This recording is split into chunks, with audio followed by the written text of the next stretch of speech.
he uri ti he nako katau hawhakatau ko te rangi e tū nei, katau hawhakatau ko te papa e tahoto nei. Katau hawhakatau te wai te mata e pō kare mai nei, e kawe nei i ngā waimahara, ngā mātua o ngā tupuna. Toia mai ngā ho te pō, toia mai ngā ho te ao rena te tau kāia tāngata, rena te tau kāia wānanga. Kia kōkiri ki tuārangi, kia tūturu whakamaua, kia tīna, haumi e, ui e, tāi e. Whenoi ngā manu koro ki, ngā manu taiko, te wao, hare mai rā. Hare mai rā ki runga ki au, hare mai rā ki runga ki te kahu tōpuni o tūperiri, ki runga o Ngāti Whātua o Rākei, tēnei e hakatau nei i a koutou.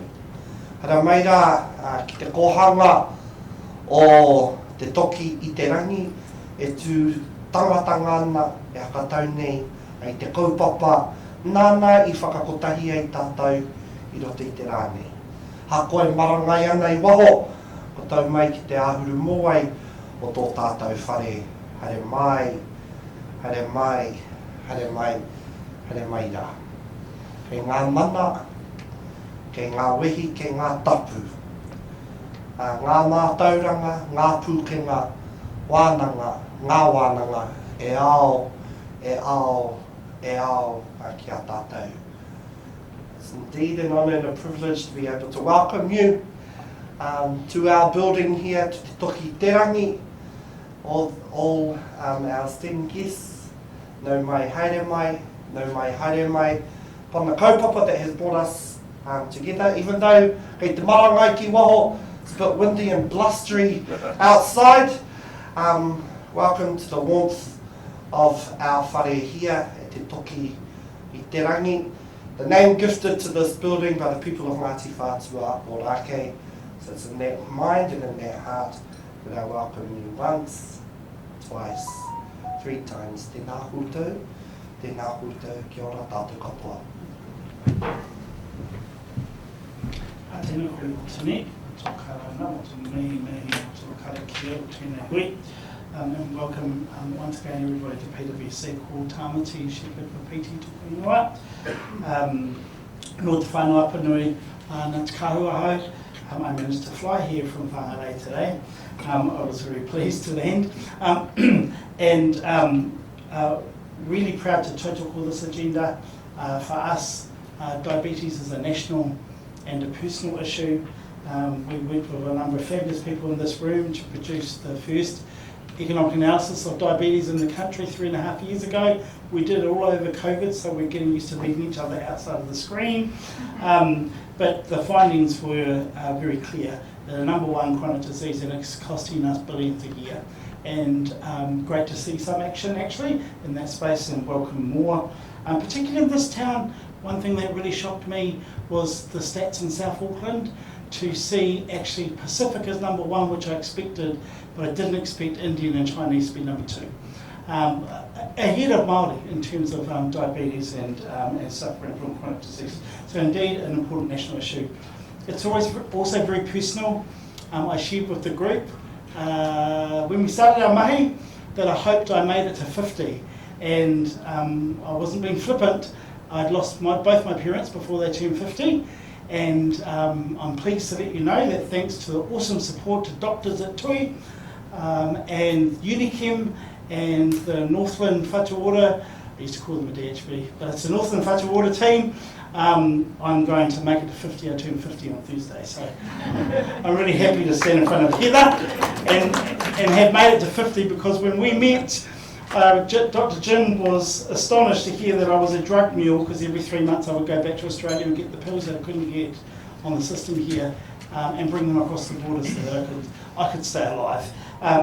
So with that national and personal challenge, I want to hand over to you, darling Heather, Diabetes New Zealand.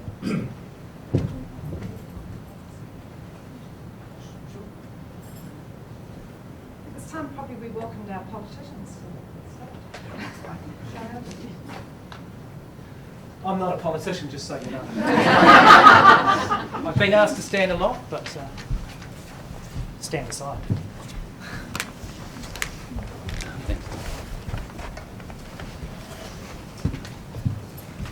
So I'm just going to do a very quick welcome because Tamaji's already done it.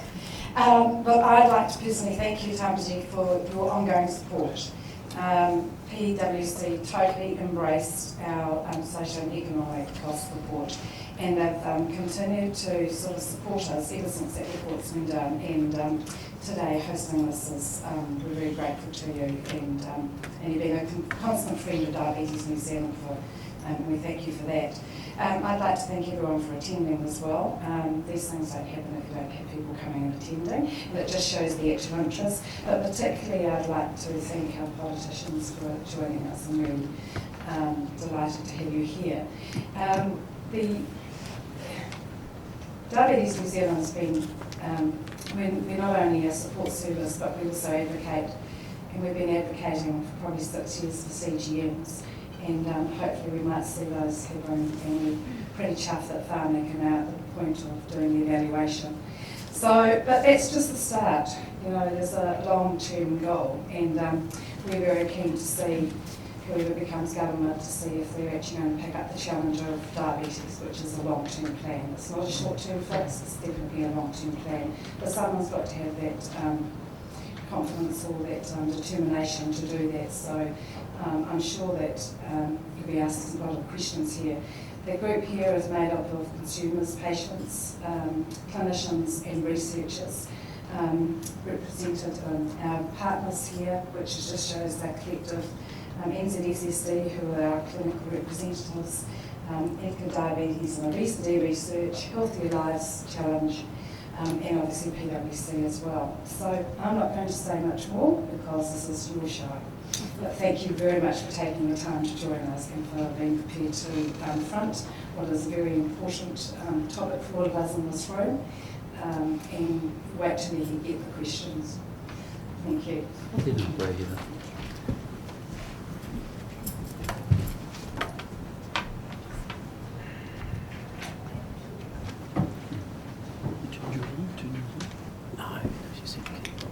No mai haere mai, piki mai, kake mai.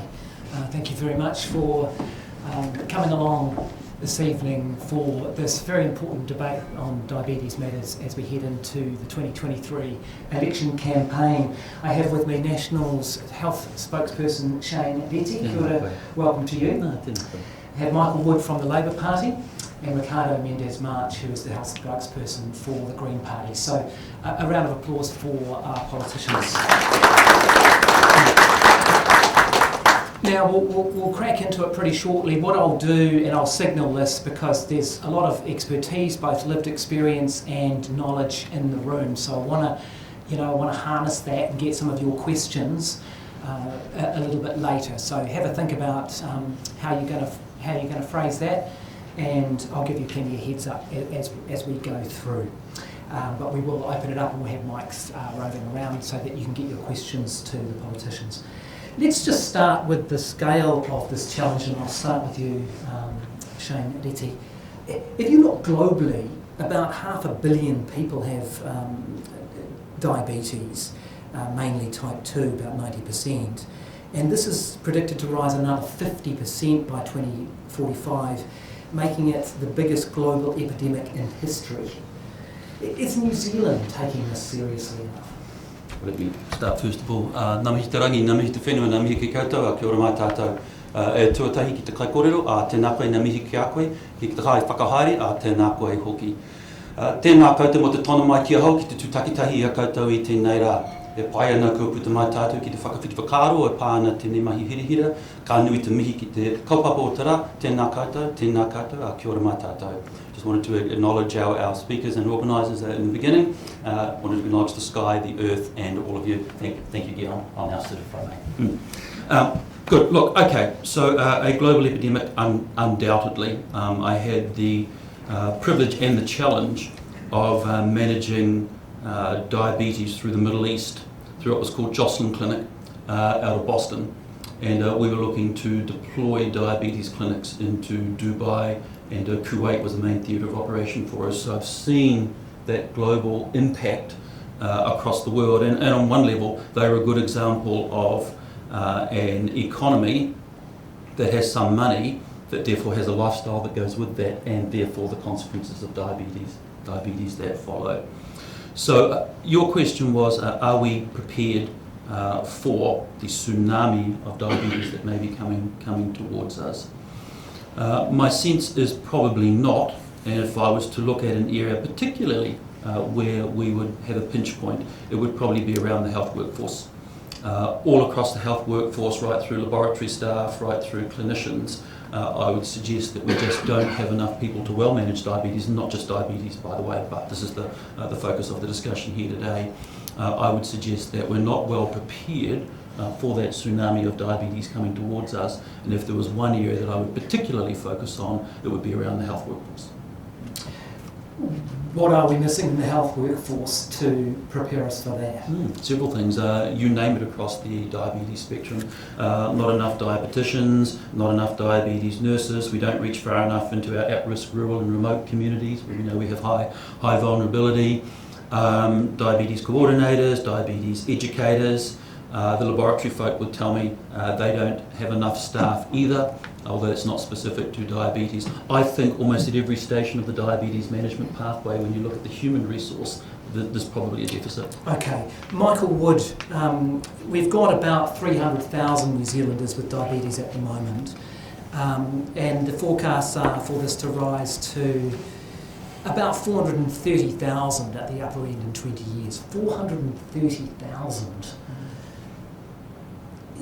Would you regard this as the biggest challenge facing the health system? Thanks, Guy. Look, if I can just firstly in kind just acknowledge people firstly on the question.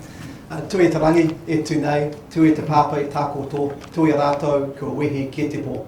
Haere, haere, haere, e te honga ora, e te hau kāinga, ngā te whātua ōraki, tēnā koutou, tēnā tātou katoa. Guy, and thank you for the question, and to Diabetes New Zealand for pulling us into what I hope is going to be a really constructive discussion this evening. A good friend of mine who I went to university with about 20-25 years ago went on to become a renal specialist at Auckland Hospital. He's not there anymore. I'm the MP for Mount Roskill, and he would often talk to me about the scale of this issue in general and what he saw coming down the pipes.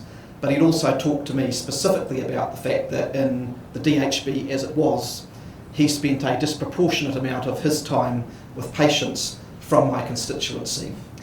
And that went to a large degree to both the scale of the issue and the growth of the issue, but the particular inequities that we deal with the issue. So I think in answer to your question, Guy, on we know that there is a very significant issue that is coming our way. We're up to around about 4.2% of the population who experience diabetes at the moment, and that is set to grow further. But of course that overall figure does hide some particular facts. In the publication that Diabetes New Zealand gave to us prior to this discussion, we're on track for possibly 20 to 25% of the Pacific community being afflicted with diabetes by the 2040s, and that is enormously stark, 1 in 4 or 1 in 5 people. And one of the things that I think about in this space, I've done a bit of work in this area, but I've done a lot of work with the community who are very focused on issues of Alzheimer's and dementia. And we're at a point in our history where affluent societies like New Zealand, with ageing populations, access to cheap calorific foods and sedentary lifestyles, are facing a wave of a range of chronic conditions like this. And so there is a real need to be gearing our health system to be up to that challenge, but I think to be drawing some of the links and some of the dots between a number of these chronic conditions, because actually some of the root causes are not dissimilar. And we are affluent compared to many, but it's also a disease of poverty, isn't it? Well, that's one of the slight contradictions. Those communities that we talk about have far greater likelihood for diabetes than others. So it isn't only a disease of affluence. Well, that's one of the slight contradictions. It is a disease which inequitably affects generally affluent societies. It is societies within the developed world who face the greatest and most steeply rising burden. But then within those societies, it does tend to be those who are materially the Okay, poorest. okay. That's a symptom of access to healthy food, sedentary lifestyles, various factors of our post-industrial society that make lifestyles more sedentary. Given the harrowing picture that we've agreed on in terms of the magnitude of this issue, why is it after 2 terms of your Labor government, or at least Labor-led government, that we don't have a national diabetes plan and strategy? Yeah. I mean, it seems phenomenal given the scale of the challenge. Yeah. Well, we do, of course, now have effectively a nationally focused health service in Te Whatu Ora. It has the ability now, through its interim health plan, to have a nationally consistent focus, and within the interim national health plan does have a specific focus on chronic conditions, specifically including diabetes. And where that goes to over the next couple of years is how we build up things, for example, like having consistent referral and treatment pathways, which is what we have been lacking to date and has led to some of those inequalities in different parts of the country and within communities. Do you reckon you could have done something a bit earlier? Oh, look, you always want to do things more quickly than you've done them, but one of the reasons that we have pushed forward with the reforms that we have pushed forward with is that the previous system was not set up structurally to enable us to deliver nationally consistent solutions to what is a significant national problem. We now have that mechanism in place, and we are actually rolling things out. So in South Auckland, for example, Budget 2020 has delivered $20 million for us to be working particularly with Pacifica communities, working with NGOs, working with PHOs, to be rolling out some of the community level programs that we do know make a difference. So we haven't been sitting on our hands there, but of course there's more to do. Ricardo Menéndez March, do you think we need tracking and targeting for diabetes? Yeah, just briefly acknowledging Ngāti Whatuaraki and Diabetes New Zealand for opening and hosting this debate. And I think, yes, we could do better when it comes to tracking and measuring. I think I also want to acknowledge that a lot of the research and facts around how we prevent particularly type 2 diabetes there's been multiple publications that have told us on the key social determinants that we could be addressing. And so while we support better tracking and just having better data, that should never stop us from knowing, from working on the things we need to work on around acknowledging this as a disease of poverty, and particularly relative poverty and inequality in developed nations. And so I think we need to make sure that any work to develop better data gathering doesn't slow down the work we know we have to do already. Shane Reti, National's big on targets. You like your targets, don't you? Do we need a target in terms of what our goals should be, given it's a $2 billion a year condition at the moment?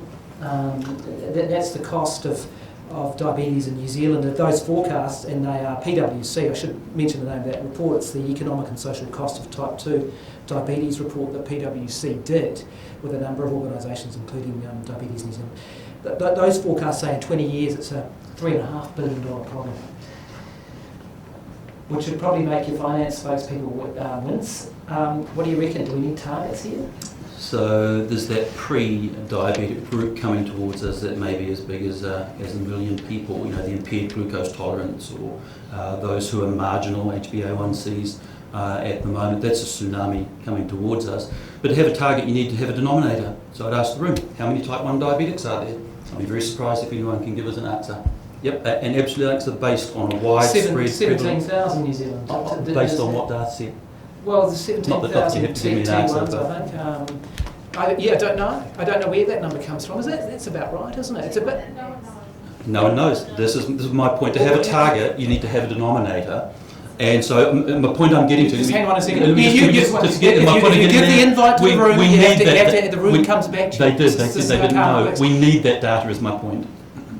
Hi, Oh, yeah. it's Lena. Hey, Lena. So there's approximately 20,000 people living with type 1 diabetes. Yeah.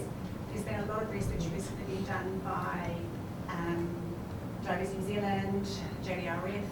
Yeah. Okay. So about 20,000. Okay. Thank you. We'll come back with questions. So yeah, let's go. Sure. Okay. And this is where I was leading. We need to have that data set. That was where I was heading around what is the denominator before you have a target. We need that data set. And you're right. We don't even have a complete and obvious data set on that. You don't, as far as you know. To get a population-based target, we need to know that sort of information. And you are right. I am big on targets. Yeah. And so what's your target going to be? Oh, well, I think to show me the data. Show me the data. Show me the denominator, and then we'll work with collaborators and we'll work with the experts and say, what do you think? Because that's how we formed our other targets. So are you saying tonight that you will set targets for a reduction in type 2? Because we ain't going to do much about type 1 in terms of, because you can't prevent it. Primary care has already had targets for a long time as to whether you've contacted your diabetics, whether you've checked whether they've got peripheral neuropathy. Are you going to have goals and targets in terms of stopping what you've named as a tsunami? Population-based targets. Thank you. Oh, that's what we're heading towards. You give us the data, and then we'll work with the experts, and then we'll frame up targets, because we believe that's where you focus attention, that's where you focus resources. So yes, you're right, I am big on targets. And you will seek to do that should you be Health Minister? We'll be announcing our health targets this time next week, and so you'll know more then. Does diabetes feature? I'm not going to tell you. I don't need to know the targets, but I think it's a fair question to ask me. No, I don't. I don't think I'm going to give you manifesto items here, and you know that as well. Well, let's talk about prevention then, if we are going to prevent this tsunami, and I think that's a fair characterisation. Obviously, it's not possible to prevent type 1 diabetes, which is an autoimmune condition, which we don't yet know how to solve that, but here's hoping. What can we do to stop these numbers becoming a reality? Because even if you set the human misery aside, it's going to almost bankrupt future health systems if we get there. Yeah. What are we going to do about it? Well, look, from all of the research that I've seen and the people that I've spoken to, including a number of people in this room, collectively within the system, we know what the causes are here. We know that the lifestyle issues around poor diet, high and easy access to cheap calorific foods, sugary drinks, inactive lifestyles, and then certain barriers at the primarily the primary healthcare access level in order for people to access support, advice, education and treatment early in the piece to prevent things getting worse. Those are the core challenges that we face, and they speak to some of the inequities that I saw before. And so you have to go to those three areas really if you want to make changes. So that's the work that we want to deliver in terms of the way in which we want to work with communities through location-based planning within the health reforms. And I've given some examples of what that looks like at a relatively early stage. So some of the work, for example, that we have been rolling out in South Auckland. I spoke to Aisha Verrill, who visited a team in South Auckland a few weeks ago. It was actually the Access and Choice team who are rolling out the mental health care reforms. You might think, well, what's that got to do with this? And the point she was making in that discussion is that we actually have to think holistically if we want to get to people. So she was talking about the way that through that reform, giving people with mental health issues access to good quality, integrated, holistic primary health care within their communities, they're now seeing examples of people with early diabetic symptoms getting access to diabetes nurses, to physiotherapists and to primary health care who are actually beginning to help them with those issues in a way that they wouldn't have been able to access before. Let's have some specifics though, so we'll get some specifics from each of you, because there are a lot of things in our food environment that other countries do that we don't do. And we really have left it to the food industry, and we left it to voluntary regulation in a whole host of areas. So let's run through some of them, because nearly half the world lives in countries where they have sugar-sweetened beverage taxes, for example. About half the WHO member states have those in. Countries that we know very well, like the UK, have these taxes, and famously Mexico's had them for a long time. What is your policy? Let's get it from each of you. We'll start with you. What is your policy on whether we should have what they call a sugary drinks tax? We're not proposing to move down that track at this stage, but if I can give you a very specific, you asked for specifics about what we are doing in this space. I'm going, and you'll have an opportunity for other specifics. But if we can stay with the sugar tax for a start, then we'll run through some others. But so you're not proposing to do that? Have you got a brief answer as to why not? Yeah, well, broadly speaking, before we move in that direction, we need to be absolutely convinced of the efficacy of it, and the efficacy of that particular policy intervention alongside other things that we do. So you're not sure it works? Well, you need to look at it alongside everything to make sure it actually make the kind of impact that will make something like that worthwhile. So without doubt, there is a need across our system to support and encourage people into healthier food. And we'll come back to some other things that you're doing on that. Ricardo Menéndez March, would the Green Party introduce sugary drinks tax, if you had the chance? The key intervention to curb the consumption of sugary items for us comes from particularly regulating advertisement of sugary products in supermarkets directly to children and young people. We do need to do more work around the regressive risks of a sugar tax, but I do think there are many interventions we can do around curbing the consumption of sugary items, both in terms of how they're advertised, which is a huge role. Sure. We will talk about advertising. But what I'm saying for is, a sugary drinks tax, are you for or against it? We are yet to do more work on it, but I just want to reiterate that it is not a silver bullet, and there are many other interventions to prevent people accessing sugary items. Some of that come from the consumer space around how we can curb the advertisement of sugary products to young people in particular. We'll move to advertising in a second. Dr Reti, a sugary drinks tax or any other fiscal measures to influence what people do and don't buy? Because that's what we use the tax system for in many ways, don't we? Incentivise people to do things and disincentivise them to smoke, or use money from those taxes to try and ameliorate some of the negative impacts. So do you believe that fiscal policy has a role to play here? A sugar tax is not our current policy, so we're mostly in the view of where the government of the day is on this. Although we have watched with quite a bit of interest the UK sugar levy, that high and low, I think it's 8 milligrams per 100 mils as I recall, and 4 on the lower level. That has been kind of interesting, the fears of industry that they were going to fall over from the sugar tax, that they were finished. Well, that didn't happen. In fact, and there were some changes of behaviour that were conducive. It remains not our policy today, but we are mindful of what's happening in the international environment. I think that's a really interesting answer. So you seem the most possibly support, I don't want to put words in your mouth today. You want to watch the science. It's hard to deny the science. So we want to be mindful. It's just not our policy position. You obviously have watched that quite closely, because what's happened is that they've reformulated the products, right? Yeah, they've taken the sugar out of them. They want to sell and the sun still rose in the east when they did. Yeah. So you are relatively open to at least considering this in the future. We want to follow the international science in this space. Yeah, that's interesting. Okay, we did talk, didn't we, a little bit about the marketing of junk food, or what the industry calls occasional food.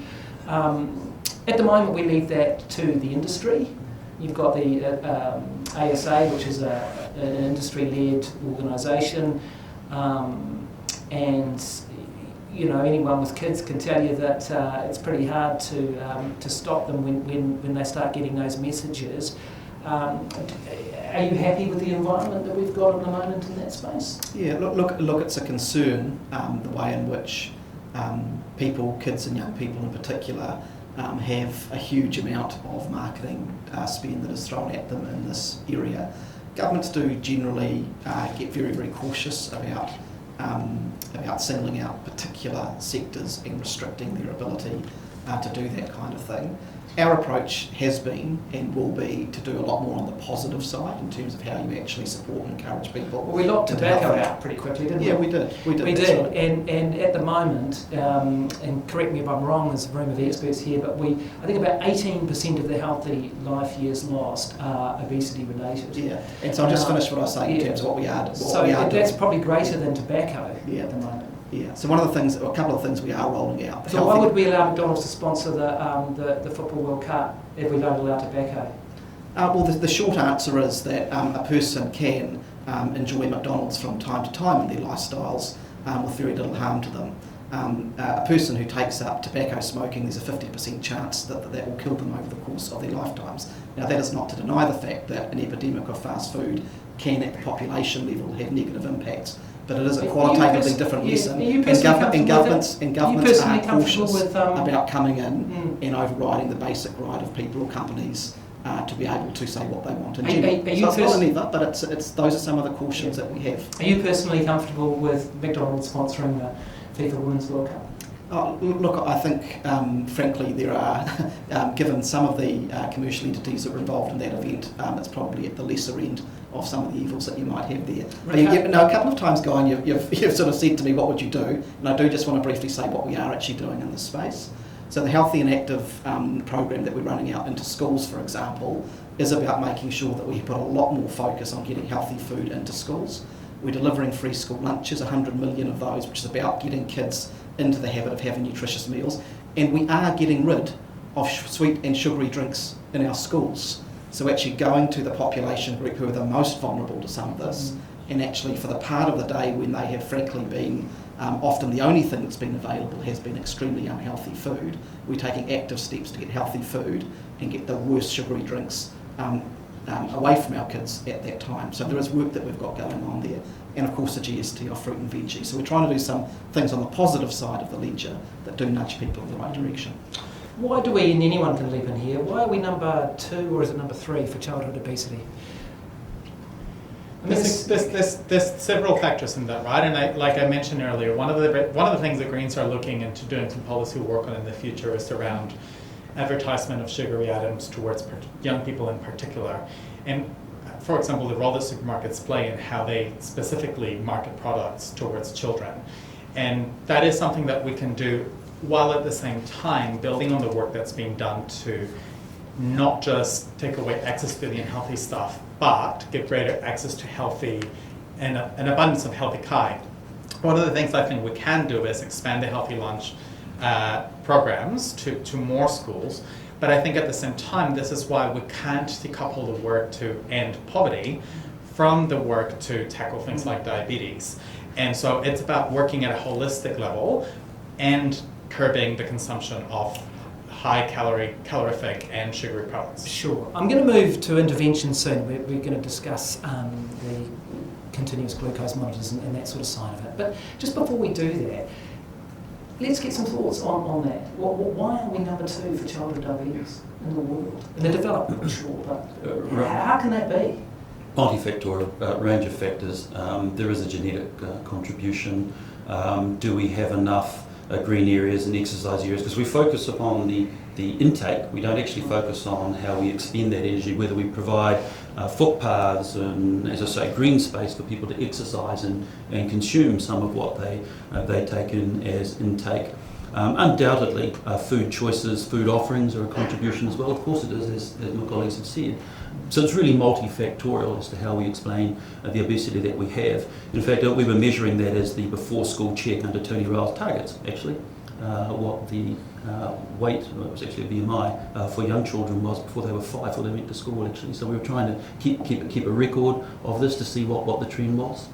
Yeah, but that government also axed the Healthy Food in Schools program, didn't it, from memory? So we're supportive of that policy here, but we were also looking at what the obesity measure in children was, because we were concerned, like everyone here as well. It was introduced by the Labour government in 2008 and then abolished by the incoming National. We lost a bit of ground, didn't we? Maybe.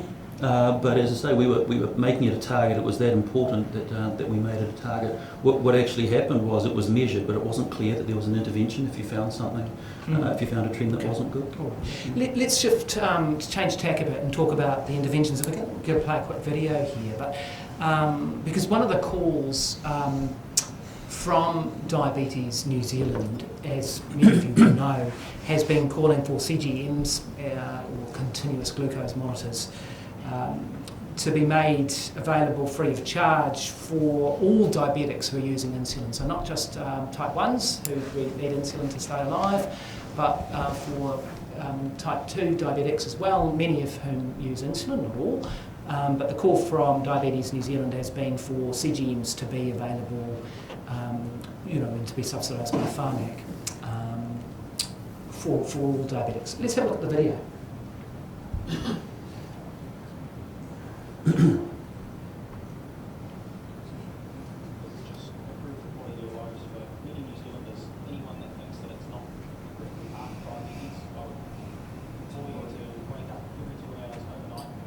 For 2 to 3 weeks and see how you feel and function day to day. I definitely think CGM should be funded for all type 1 diabetics. Fund CGMs immediately and you'll improve the lifestyle of so many people. It's unbelievable. I think CGMs should be funded in New Zealand because it removes the barriers for everybody. I don't know why they're not funded. They're funded basically everywhere else. It'll bring equality to diabetes management. Kids from poorer families are not going to get as good at outcomes because of the income of their parents. I don't think that's fair in this society. Funding would mean that everyone has access to the best tools to manage their diabetes, and I think that's what our kids deserve. Pretty frightening as a parent to be sending your 7-year-old to bed, having given them their nightly dose of insulin, and you know it's a pretty tough condition to manage. Having that technology available, as it is in many of the countries we compare ourselves in, is going to make a huge difference. Can I get a position statement, I guess, on where your parties are at with that? And we probably will have to talk about Pharmac and its independence and where that sits. But let's start with you, Ricardo. What's your position on this? Oh, I mean, the community has sent a really clear message about the need for CGMs, and I think that goes back to our position around better resourcing Pharmac so that the decisions can be made quicker, and we resource Pharmac to continue to be able to act independently and to be able to therefore be speedier in funding medications and devices. I just want to say though that this is the message that's come from the community is about the quality of life, and that is another component of onset prevention. And so for us, in order to make this a reality, it's about better funding Pharmac, and this is why we've been really outspoken about needing new revenue tools to be able to channel some of those resources to Pharmac to build upon the work that they do. Michael Wood? Yeah, well look, it does start with, as you implied, Guyon, where we stand in terms of the role of decision making here. And we do continue to have a principled position, which we think is really important, that the particular funding decisions need to get made by Pharmac and not made in a politicised environment. That said, it is utterly evident that there is a significant benefit for many people from CGMs. That has been, we as a government believe that, the Minister of Health believes that, and Pharmac has gone on record to say that. And the good news is I think most people in this room are now aware is that process is moving forward. We're now in a request for proposal period, so we are Pharmac is working through the steps on this to move towards a position where it is possible for them to fund CGMs. And insulin pumps, as well, as you'll be aware, are a part of that process. Now, the bottom line is that can only happen if Pharmac has the funding. And the statement that Pharmac made here when they announced earlier this year they were moving down this track, Pharmac has said that we want to fund CGMs for some time, subject to available funding. Significant budget uplifts from the government mean that depending on pricing offered by suppliers, we think funding CGMs may be possible. Pharmac can look at this and start doing this because our government has increased Pharmac's funding by 50% over our time in government. That's what we need to do so that they can keep up with the medical technologies that can improve people's lives so much, like CGMs. Dr Reti, as Michael Wood alludes to there, Pharmac have got a request for proposals out on this now. It looks like they are moving down this track with CGMs and possibly pumps as well. Quite where the criteria sits, I'm not sure where that's going to land. But do you think this is going to become a reality that people with diabetes are going to be able to access this technology? I do. I think it's a matter of when rather than if, because it needs to be. I mean, none of us are disagreeing that the technology works. I think the call from Diabetes New Zealand is for the 2,000 under 18-year-olds, the type 1s, to have CGM monitors. Because the question is, amongst other things, how would you roll it out? And we've watched what happened in Australia, how they implemented it, and surprisingly, there was a relatively low uptake initially. I was surprised by those sort of numbers.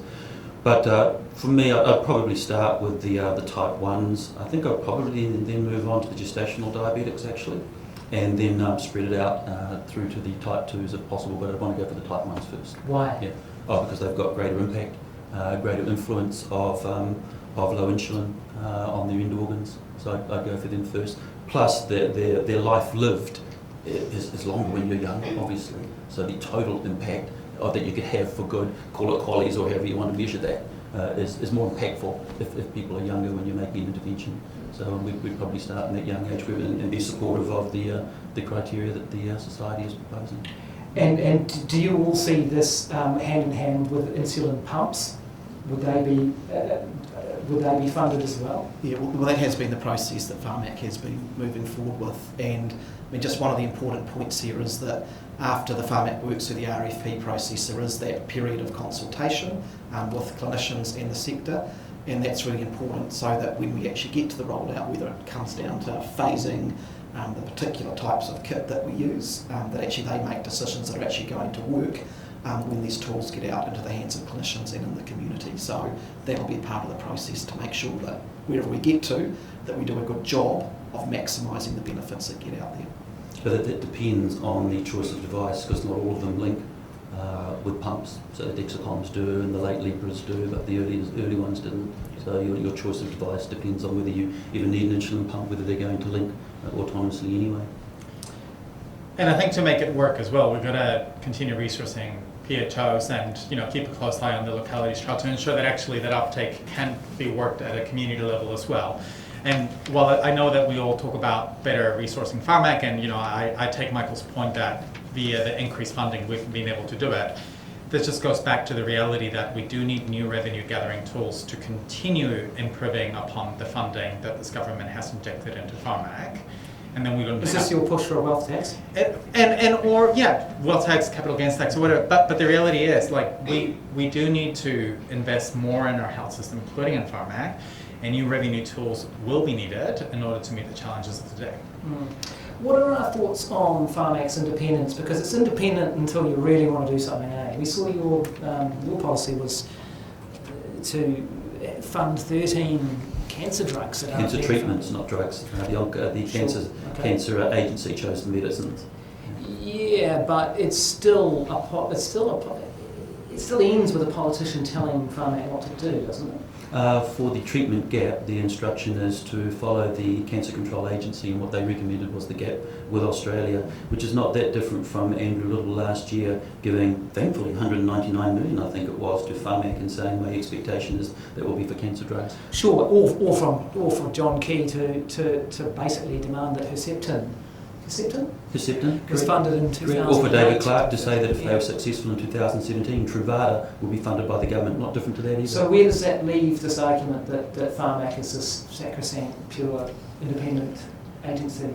I think part of why we end up with these conversations is because Pharmac ends up working with less than ideal resources. Then there's massive, and rightfully so, pressure from the community to access medications, and then it does become politicised. I think one of the best ways to avoid these conundrums is to have enough revenue to fund Pharmac adequately so that we don't have that tug and pull that happens between politicians trying to do the best for the community and then putting pressure on an independent entity.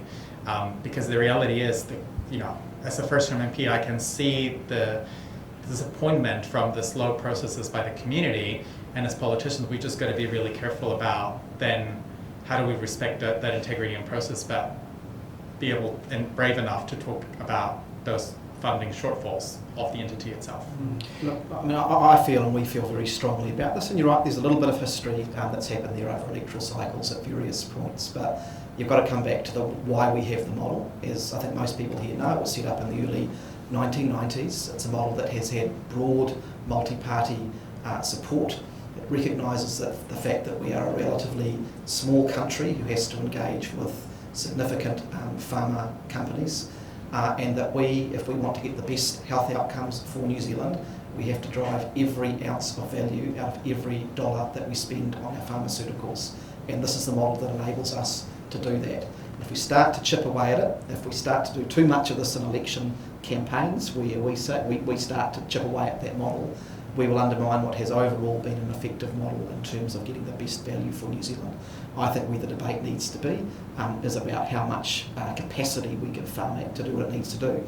One of the core challenges we face in this space is that, good news, medical technology continues to improve, but as opposed to many other sectors, when technology improves, the cost doesn't go down. In fact, the economics go in the other direction. Yeah. So it's hard, and you need an organisation that can make evidence-based decisions based on good, clear criteria, and largely speaking, we have that. We've got to fund them properly. Because there are quite a few drugs in the type 2 diabetes space that have been developed in recent years, all of which have unpronounceable names.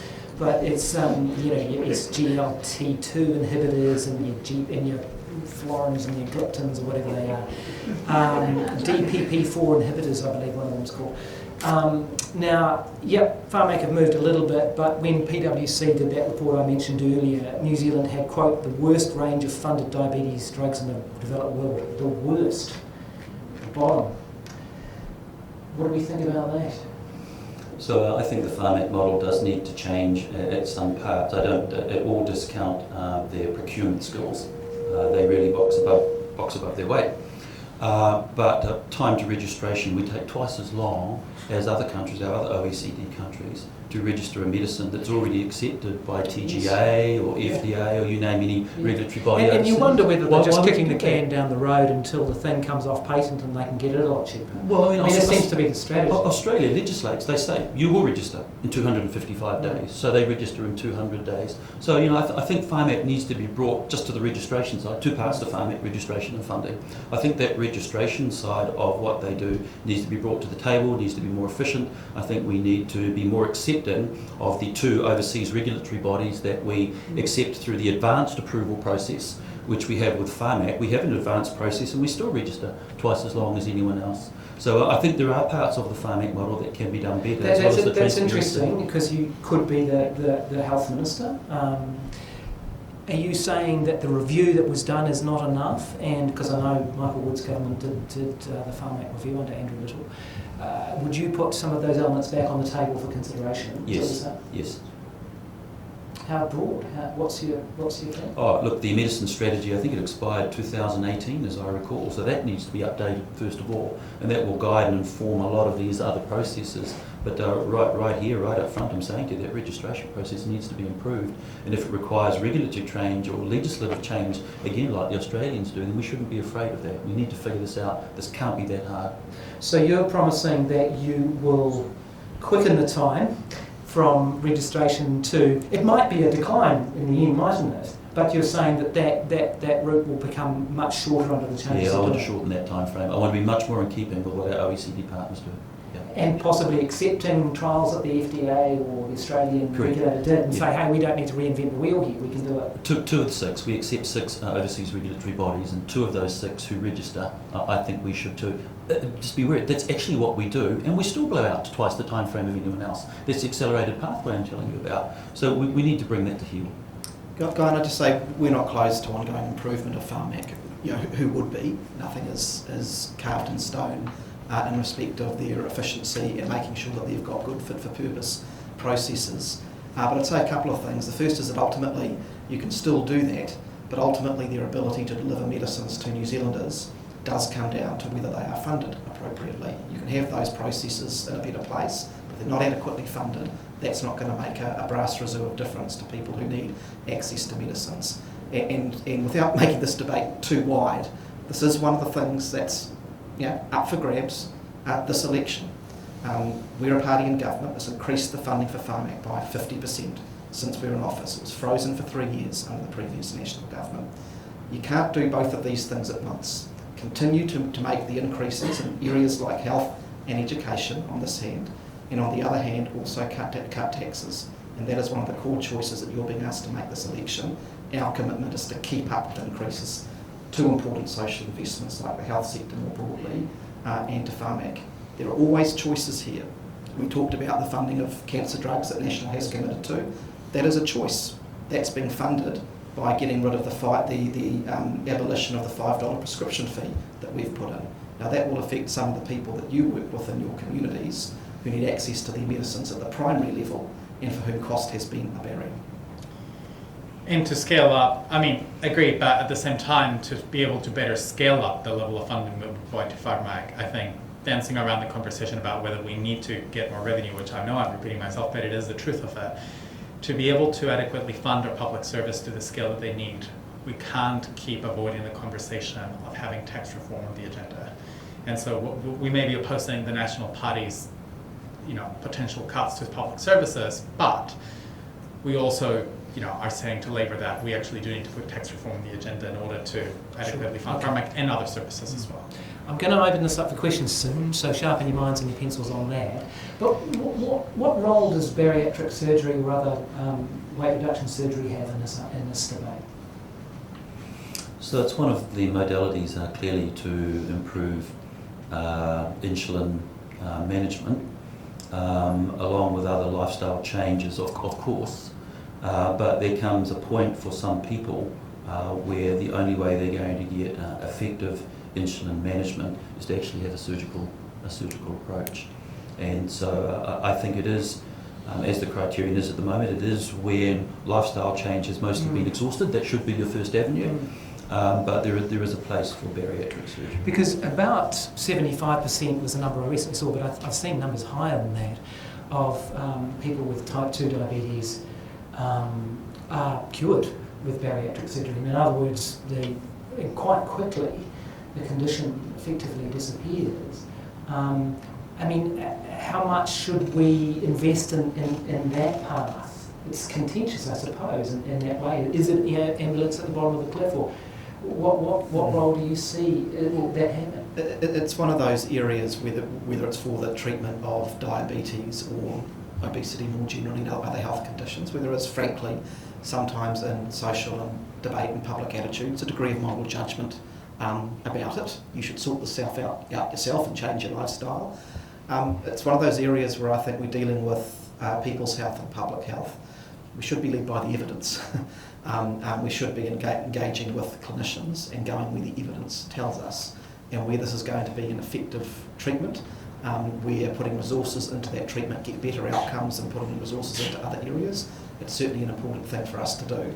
One of the things I note that Diabetes New Zealand has called for, that we are working on through our interim national health plan, is having more consistent pathways for treatments, whether it's the likes of bariatric surgery, whether it's some of the foot checks, and those other kinds of interventions that we can make at an early or sort of mid-level that help us to get on top of the problem before it becomes truly catastrophic for people. And again, the health reforms give us the ability across the system to be making sure that we are having consistent evidence-led pathways to be rolling resources out into those areas. And well, and I think part of why it's so important that we also work to address social determinants of diabetes and prevention is that then we're not constantly racing at resourcing some of those more serious interventions that happen. And I think this is why we need a range of interventions, so that better resourcing access to bariatric surgery doesn't become, as you described, the ambulance at the bottom of the cliff, because we haven't invested enough on addressing the social determinants, many of which do come from inequality, poor housing, and other elements that, such as poor targeted initiatives for migrant and ethnic minority groups. Okay, well, having given you fair warning, I now open it up for questions. And I know there's a lot of knowledge in the room, so let's use it and get some answers, because we don't often get the chance to do this. Who wants to kick it off?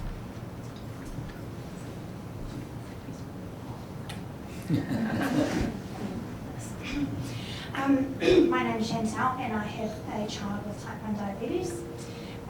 She was diagnosed when she was 2, she's just about 14. My questioning is for Dr Shane Reti, I hope I pronounced it right. As you talked about the lack of medical resources, staff, time, all sorts of ability for education and looking after people with diabetes. So what about if people are funded for CGMs, we know that they will have less admissions into hospital from sickness. They will have less time, say, with renal therapy. Like, how much does that cost in a night in hospital? How much does it cost for renal therapy? All of these things, whereas if the person with diabetes can manage their condition, their sugars much better, they will, I don't have the statistical research on it, they will have less admissions into hospital, need less of this care, need less of this, which is good health outcomes for them and also saves money long term on the health system as well, but it also frees up the health system where it's needed at the moment, because we know all health workers are extremely overloaded at the moment. Possibly, so we're saving money on admissions and all sorts, and use that money to help with CGM funding. Also, perhaps cutting a bit more bureaucracy, saving that money, put it towards CGM funding as well. This is just my Thank you, and don't disagree with you at all. I've seen the business case. There's a couple of, for older people rather than your young child, there's a couple of other parts of the business case that add up. Absenteeism adds into the ROI as well. Reduced admissions with diabetic ketoacidosis adds into the ROI as well. The business case, in my view, stands up. As you've heard across this panel, it's giving Pharmac enough funding to make that choice. But certainly the business cases I've seen support everything that you've said here. I don't question that at all. I think this is, as I said, a win, not an if, that needs to happen. Yeah. I did have another suggestion before we change over. Yeah, just a quick one, if you can make it a question as well. Oh, yeah. That's great. Thank you for that, though. Thank you for that. Does anyone want to add to that before we move on? I think we covered that to some degree, didn't we? One admission with ketoacidosis will pay for a year's supply of CGMs. Easy. So, one admission with DKA. Admission with DKA will pay for a year's supply of CGMs. Right, for one person. And I guess to build on that, because it's really clear the economic benefits, right? But I think at the same time we also have to just recognise that just the wellbeing components to it. And I think sometimes we get too caught up on just measuring the productivity impacts, right, of having access to these medications. And I would sometimes caution against just, I mean, having watched the ACT Party's rep on, I think it was Q&A, talking about just having productivity lenses when it comes to decisions around funding, like that is a dangerous territory. So I think I don't want us to forget, right, all the wellbeing components that come from people just being well, and sometimes we just gotta, again, adequately resource our public services so that they can genuinely take a wellbeing approach to this. Yeah. Can I do something unusual and pass the mic back to Chantal, is it? Yes. Yeah. I want to ask you a question. What's it like as a parent of a type 1 diabetic, putting them to bed at night and not knowing where their blood sugars are going to be, given that hypoglycemia, when it goes too low, is a pretty dangerous condition? It's extremely exhausting. It has impacted my husband and our relationship, and I know other parents, this is their biggest stress in their family and their life, because you feel guilty as a parent. I often go in at night, even though I know what her sugars are, because we now pay for a CGM. And that's about $50 a week to keep it running, eh? She's almost about 100. $100 we a literally had to, for the first time, I don't know if this is oversharing, but just so you know, we had to not pay our mortgage last month because we've been having to catch up to pay for her CGM. Yeah, and I've had issues myself from mental health, from the stress of it, which then caused me to put on weight. And I haven't told anybody, but I'm actually type 2 now because of the stress. And I can't afford to get a CGM because we pay for hers. Okay, look, that took a lot of courage, and I'm sorry to put you in that position, but I think that makes a point. And so thank you for your courage in that. Good on you. Good on you. I wasn't going to ask anything, but I have to. This is where the frustration is for an organisation such as us. And this is the frustration that I've personally had since I entered this organisation 6 years ago, is that there are these long-term economic and social benefits that we've all identified, you've all agreed, we all know.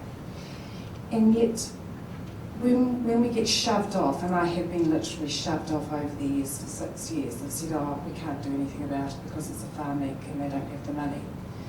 The thing is, for me, Pharmac have to get caught up in what they can afford without being able to put into their equation the long-term economic, even if we just talk about the economics on the health system.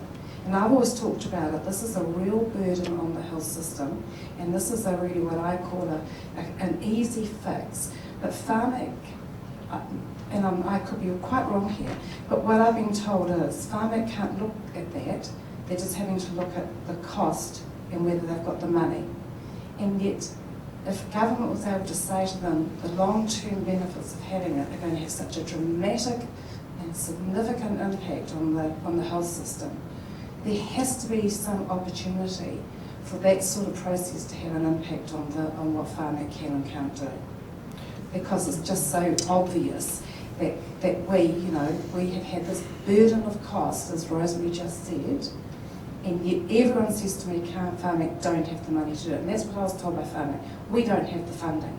Now, I'm just like, why don't you have the funding? Yeah. It's so obvious that it will save you money. So the question there, and perhaps it could become part of your review. I mean, the question, and to paraphrase it in a simple way, is why can't Pharmac calculate a model where benefits in the future are factored into its model, and investment now actually saves money later on? So Pharmac has 4 factors for consideration which it uses to triage and prioritise funding, and one of those is need, which is supposed to look at the impact of the individual, the family, the community and the health system, and increasing concentric circles is sort of how this is supposed to work. I think there's some work to do there, actually, so they do have a framework, but is it sensitive enough? Well, you speak to the rare disorders people, they'll tell you it definitely is not. So there is a framework there, but I think there's some work to be done. It's not clear to me that it meets the sort of need. In fact, you're right, taking into account the non-quantitative stuff. How do I weigh up you getting up at 3 in the morning? What does that cost? What does that look like? How do I take that into account? I think that the Pharmac framework, which is there, needs to do a better job with that, actually. Can I just say on this guide, I mean, this is, for all of us in politics, whether it's dealing with this issue or others, this is one of the wicked problems that we face in our roles. Because we can be on panels like this with many other groups across health, across education, across social services, and we'll have very, very similar conversations. Chantal, I'd just like to acknowledge you for sharing that frustration of what it's like to be having to deal with that on the ground. But this is always a situation that we often know that there are things that we can invest in that will have positive long-term impacts. And if you're just looking at it through a fiscal lens or pay off, you've still got to pay for it now. And you've still got to pay for it now. I'm just trying to give you a really honest and clear answer about the problem we try and deal with as politicians. You've still got to pay for it now, set against all of the other things that are coming through as priorities with exactly the same lens and exactly the same argument. So you're absolutely right in what you say, but you still can't do it unless you fund it in the here and now. I do agree that we've got to continually examine the way that we make these decisions to make sure that the factors that are in there are the right ones. This is a really interesting one, because actually one of the things that Pharmac has done, which I couldn't say whether it's assisted this particular decision, but they have begun to, for example, bring into their equation inequities within our communities. For example, particularly the inequities that you have highlighted as Diabetes New Zealand for Māori and Pacific New Zealanders. All things being equal, that would likely be supportive of enhanced funding for measures like this and other diabetes treatments for all New Zealanders. So there are ways in which they can look at the way they make these funding decisions. The way we set up the Māori Health Authority, for example, as you know, they are funding these. They've set up a pilot to fund them. So bringing some innovation into the system, where even if we can't go straight from 0 to 100, we can find some ways within the system to be targeting resources, is something else that we can do and we are doing. And of course, just in the good news, we're on track, I think, now as well. Ricardo, did you want to add to that? I think there's broad agreement on the issue, and I just want to say to Michael's comments is that equally the wicked problem is how much each of us wants to constrain ourselves and our ability to resource these things. And I think that's also the hard conversation we have to have. That yes, that we should use evidence-based where we can to do targeted initiatives and actively in better research and tackle water will allow us to do that better as well. But I think without revenue gathering tools, we're back to the same square issue where we all agree on principle, but then most major parties don't want to commit to actually increase the overall pool of funding. All right, we've probably got another 10 minutes or so, so we've got keep this rolling. This is good to get these questions going. Yes. So I would just like to change our tack a little bit at the moment, and I acknowledge that what you've said up to this point is really important, and that we need to the tide on diabetes in terms of what's happening in the population to come. And we need to acknowledge our people with type 1 diabetes, and thank you for such a great discussion just before this. As a GP in South Auckland, I look after people with type 2 diabetes, which is 90% of our population. So I'm working in primary care, and I would like to ask our politicians what they intend to do for the people with diabetes at the moment to prevent their progression to the complications of diabetes that we know about, to the amputations, to the blindness, to the renal failure that is, again, so expensive on our health system.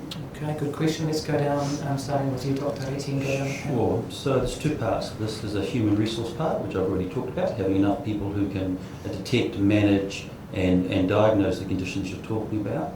There's an infrastructure part. There needs to be retinal screening cameras to check for retinopathy and other things that you need to examine in diabetes. There's a specialist part to this when it's beyond the skills that you and I may have, that referral pathway on. That's a human resource path. And around that is a deep community component, which is highly likely and should and must involve Māori health providers around community support, community educators, community diabetic specialists, experiential as well as trained specialists out in the community, all across there. But notice how important health workforce was, and all of them apart from the retinal camera. So I think health workforce continues to be a really important part for ongoing diabetes management that addresses some of the questions you've got. There is another part to that, and that is whether there are particular, once we've set up some measure of what good primary care management of diabetes looks like, how do I incentivise you to do more, or your colleagues? And I think that's an interesting piece of work as well. Yeah. Thanks for the question. I agree with most of what Shane has just said. I had a couple of points of detail there. The first is that getting, from my understanding of talking with people in your field, really making sure that the pathways work for people in different communities is absolutely critical. So yeah, that's about making sure we've got the right workforce on the ground. But when it comes to each of those sort of interventions that were mentioned, whether it's retinal screening, whether it is the foot checks, whether it's getting people with public health expertise in respect of diet, etc., if we don't have systems worked out that actually support that person through into those areas of expertise, it won't work. And the way we need to deliver that in the community that you serve will probably be different to the way that it needs to be delivered in Mount Roskill or where Shane lives or different parts of Auckland. So actually making sure that we are working closely at the community level with you and your colleagues, with PHOs, to make sure that that actually works for communities is important. And that is what we want to get to with the locality-based planning. It is the next big frontier with the health reforms. It's really diving in and getting the benefits of a national system by working at the primary level. The final thing I'd say, and I've been a bit of a crack record on this, you can't do any of that properly if you don't properly fund the public health system, and that is our ongoing commitment to make sure that we continue doing that because it's our priority. So yes, and I think I think there's a reason why you mentioned South Auckland, right? Like, we can't decouple the socioeconomic and social determinant elements around why is it that there's specific areas that are facing a higher rate of type 2 diabetes. And this is why for us in the Greens, initiatives such as the Ending Poverty Together will make a huge impact as well in both the management and the prevention element. Even things like our free dental care for all and having greater access to oral health workforce for communities will make a huge impact, because our oral health workforce is in a capacity to also do some of that education side of things, or to identify if somebody may be actually exhibiting some signs because of the kind of sugary consumption that they may be having.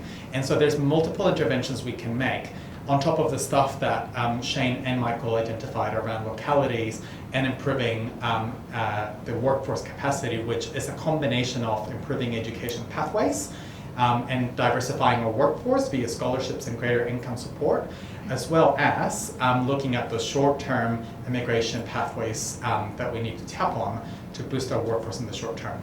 Okay, got time for another couple of questions. Yes, Dr. Nair. Just as a matter of information, There is a diabetes action plan in preparation, sponsored by Te Whatuora and Dr Whaiora, and there are a number of people in this room who are involved in that. The level to which it can be implemented will of course depend upon money, like everything else. I would like to comment and go back to where we started, which is on the prevention area. And of course everybody acknowledges and mentions the importance of socioeconomic determinants of health, and I'm sure there's no political party that wouldn't want to improve the benefit, the status of the population in that regard. But there is evidence, and I mean a number of you with respect have talked around what could be done right now. It's going to take a long time to improve the socioeconomic status of the population. But there are indeed things which can be done to influence the environment, which in turn is going to influence the rate of diabetes and tsunami. And I mean, it is interesting that the one approach which was done, and it's been referred to, the hee-haw, I think, Guyon is what you were referring to, the hee-haw policy, which was introduced by the Clark government, disbanded by the Key government, and has never been reintroduced. There are a number of small aspects which have come back, and the healthy food in schools, of course, is a good approach, and I think everybody would like to see it extended. But really it's about the package deal, which was in hee-haw, and admittedly it was aimed at young people, but through young people, through their whānau, through their church groups in the case of Pacific, and throughout the population, it was permeating throughout the population. My question tonight is if I can produce evidence for you that hee-haw was working, or something like hee-haw was working, which it was incidentally, I know because we evaluated it, would you be brave and stand up and reintroduce a program that was shown to work? There's a lot of talk about, we'll do a little bit more work on the sugar, see about sugar taxes. Actually, there's a heck of a lot of work being done on the sugar taxes, but we won't go there. Hee-haw wasn't about sugar taxes at all. If I can, or somebody could produce evidence for you, would you be brave? So I've said we'll follow the science, yep. And if you have the science, then certainly we'll look at it. I've said the same with sugar tax as well, yep. That we'll follow the science. So and it's not a challenge to you in any way, it's just saying, put the evidence out, make a case for it, and we'll take it into account. Well, I think we're on the way. So the Healthy and Active Learning Plan that we are rolling out is getting the sugary drinks out of schools. It is beginning to seriously promote healthy food options within schools. It is coupling it up with a focused approach in terms of increasing levels of physical exercise, and we want to continue developing that in line with the evidence to make sure it's as effective as possible. So I think we're with you. It's a case of following the evidence to its natural conclusion. There's an old thing in politics, you go to where the people are. You don't expect them to come to you. The kids are all in school every day, so go there, work with them, get the habits right, introduce the healthy food, and get rid of the bad stuff. So that's two maybes, is it? Well, we're already starting to do it. It's partly my answer, and we'll keep working on it. Can we get an advance on a maybe? I mean, it's a yes in the sense that I think when you speak about producing evidence, like the stuff that you were talking to earlier, which is about working at a community level, like resourcing the community, engaging, like doing that kind of work, there's already evidence that that's effective.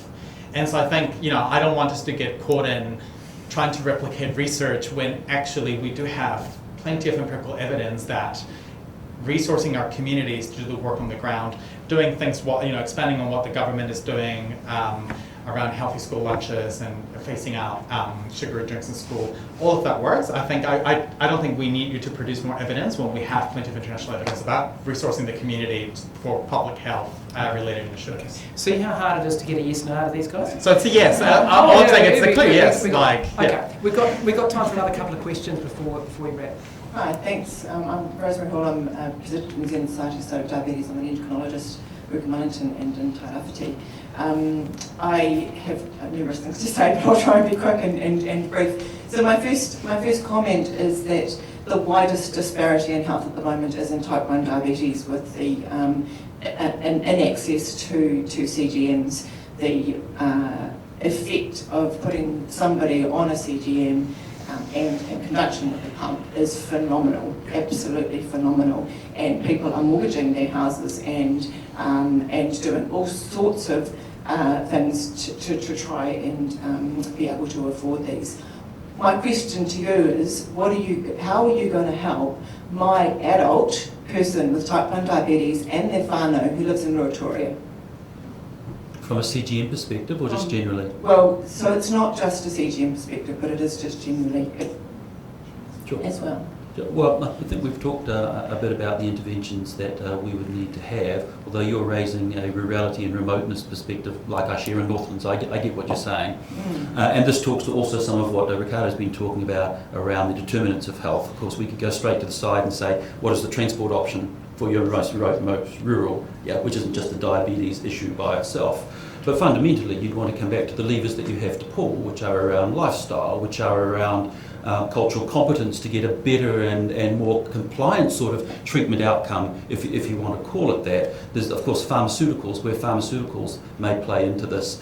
Guyon has mentioned bariatric surgery, and then, of course, the technology like CGMs that you're talking about. So it is that, those are the only levers we've got. That's what you can pull. So it's how we pull them, how do we do that, at what time and at what cost. She did specifically ask about type 1. How is that different? All of those levers are for type 1. Bariatric surgery is going to help with the type 1, well, most of those levers then across the diabetes spectrum are the same. That's the only ones you can pull. Well, lifestyle ain't going to help you much, but anyway. That would be brave to say that to this room if you want to say that lifestyle isn't impactful in diabetes management. As a type 1? At any stage of diabetes. I can make these sort of mistakes. I'll give you a break. You're okay. Yeah. I earn the right to do that. Look, one of the core drivers of the health reforms is to pull down the inequalities that blight our system. Now, most of the public dialogue about that has been about the inequalities faced by Māori and Pasifika. We've been criticised at times for the structural changes we've made to deal with that. But one of the other specific areas that we have identified is the poor access to health services, both primary and tertiary, in rural communities. And so that's one of the specific reasons that there is a rural health plan, which is now the guiding star for how we deal with the challenges and the barriers that person in Ruatoria faces, and the fact that, frankly, as things stand at the moment, their life prospects are probably significantly dimmer than someone who lives in my electorate within Mount Roskill. And so that does come down to some of the very practical stuff that Shane talked about, the access to primary health care, the fact that we know that quite possibly in Ruatoria there is substandard health housing which impacts health in many other ways. What is your ability to access tertiary health care and your transport options to get you there? Those are the very practical nuts and bolts things that we will be coming down to as we really build up that location-based planning. And I think that's how we start to rebalance things and give that person the same access to healthcare that all of us should enjoy. We said from the beginning this is about getting rid of the postcode lottery in health. That means that your standard of healthcare and your life prospects differ in different parts of the country. We're not there yet, but this is why we are doing what we are doing. Better resourcing the localities initiatives, I think, can help break some of those barriers for rural-based people. For example, in the oral health space, one of the things we proposed was around better resourcing for things like dental beds, and I think there's more that we can do in the diabetes space around better resourcing those services that can then reach not just hard to reach, like physically hard to reach areas, but also go into communities that may be less prone to engaging with primary health services. So I think there's something we could explore around making sure that those services are equipped with the information to then link people up with CGMs once those are available at a cheaper or free cost. Okay, have we got a final question to raise? I want to have a different tack actually, because I do want to turn to the lifestyle thing. A number of you mentioned this is a disease of lifestyle. It's not. It really is not. And what we need to be doing is thinking, what are the management strategies for somebody at this stage of their glycemia, if we're talking about diabetes? So some of you have mentioned that maybe bariatric surgery, if all else has failed, if all lifestyle interventions have failed. We don't take this approach for any other medical condition, and this is what drives the stigma that's associated with diabetes and drives the fact that nobody with diabetes is willing to stand up, like the Herceptin people, to say this is what we need funding. It does not happen because it comes from the top that the stigma of diabetes continues. What I would like to see is one of you standing up and using diabetes to win votes, not cancer, not other things. Nobody ever uses diabetes as a way to say this is a positive thing that we're doing, because it is not a sexy illness. And that is the very truth of why diabetes is I want you to think of it as a positive factor. Now, when we're thinking about treating other things, we think about all of the conditions. If you come to see me with high blood pressure, I might say to you, actually, a bit of exercise, a bit of diet would be helpful, but I'm going to give you a blood pressure medication to stop your stroke. I am not going to say, when you come to me, and what we're seeing from this kind of conversation is if you come with a diagnosis of diabetes, I'll go away for 5 years and eat better. That is not the approach. And we need to change the way that we talk about diabetes, because it is a medical condition that requires every single management strategy. And we cannot just have all of these things at the bottom of the cliff. And we need to be altering that. So I challenge you to put your foot front and say, we are going to fund diabetes better because it matters. I guess the question is, what's your reaction to that statement? My reaction is I'm not going to reveal manifesto items here now. So, well, that sounds quite promising. In my interpretation of political speech, that's a good sign. Okay. Well, a couple of things. Firstly, I'll come back to a comment I made earlier on, which is that you don't treat people's medical issues with the veil of moral judgment. You, on the expertise of clinicians, you give them the best treatment. You give them what they need within the medical system. And I think that's the core point that you were making there. Something else that we touched on this, and you talked about what you clearly perceive, and I understand why you feel this way, is perhaps the inequality in respect of public focus and attention on different issues within the medical system and funding. This is one of the reasons that when it comes to medicines and treatments, I spoke before about why the principle of keeping pharmac at a little bit of arm's length from the political system is important. Because if you don't do that, it means that those who are able, and I'm not saying this to criticise anyone who's fighting for a cause they believe in, and that's often very personal, but it means that those with access to media, with those with access to money, with those who have an attractive story to tell, about a condition that might have more public interest than others for various historic reasons, potentially are able to leverage public money to get things for that rather than something else. That is not how we should make decisions. We should make decisions based on what patients need. That is why the pharmac model is important, and that's why I agree with what you're saying. Final word to you. I think the point you raise around the criticising that language around lifestyle choice, it's so important because, I mean, for me, my approach as a health spokesperson is taking a rights-based approach to any of these issues. And one of the key challenges I face in my constituency work is the fat phobia, for example, towards our communities, which strips away having a rights-based lens when it comes to having conversations on diabetes. That is something that I feel really strongly about tackling in our communities, in our spaces, and then being able to talk about diabetes as the health issue that it is, rather than in some ways poisoning the discourse with these often, I would label them capitalist language around it's someone's fault because they didn't do enough exercise, without actually taking into account, like, is it because they're working multiple jobs and actually they haven't been able to do these things? And so taking a system lens right-based approach is what the Greens want to do when it comes to diabetes and other health conditions, because it's horrible to see it being treated as a lifestyle issue. Okay, we can continue the kōrero over a drink and a chat. So we've still got some time. No fizzy drinks in the room. I don't think there are any fizzy drinks. We can levy our own tax on them if there are. Look, thank you so much, Shane Reti, Michael Wood, and Ricardo Menéndez March. Big round of applause for us.